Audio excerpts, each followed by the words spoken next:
हां देतो. मग बाबा आतनं आलं. कोणाचं पोरगा आहे. हां मग सौरभदाचा म्हणला त्या रमजान बाबाचा नातू आहे म्हणून म्हणलं असा आहे रमजान बाबाचा नातू आहे का म्हणतोय. हां. ते जेरडू चुकले तिकडे हां. म्हणून ती दिलगीर झाला तो फिरून आला.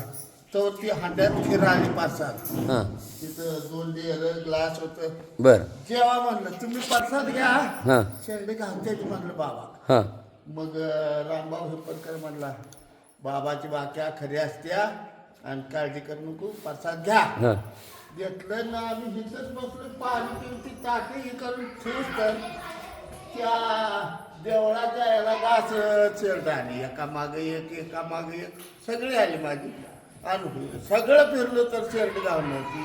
मला चिडवत होती नेली शेरड म्हणून.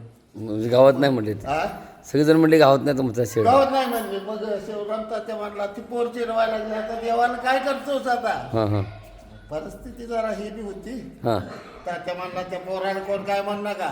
हां ते रमजान बाबा इथंच असते ती तळच त्यांचा त्याला काय चिडवतं ते म्हणला तुझ्या हिमतीने आचरते दिवा आणून दिवाची बातमी जाऊ. हां मग लवंगीतनं खराड्या दुकान होतं ती आचरते लोक कळत काचेच्या बाटल्या आणून ठेवल्यात ती पोरी काय चौरापता त्यालाच भक्ती म्हणते म्हणला तेवढ्या रानात आलं काढून वळडून म्हणजे खूप जुना अनुभव तुम्ही सांगितला. ओके ती खरंच होतं. तिलाच अनुभव नाही. त्यांनी ही देव आणलं की रेहनावे. अरे नाही हां मग आमचं मेवणं वलवणचं हां ती भिव घाट ही फिरल्याला आमचं मेवण्यात ती कंपनी झाली ती रोज बाबाजवळ येत होतं वस्तीजवळ करमत नव्हतं ते येत होतं. ती बाबाचे त्यांचं व्हायचं.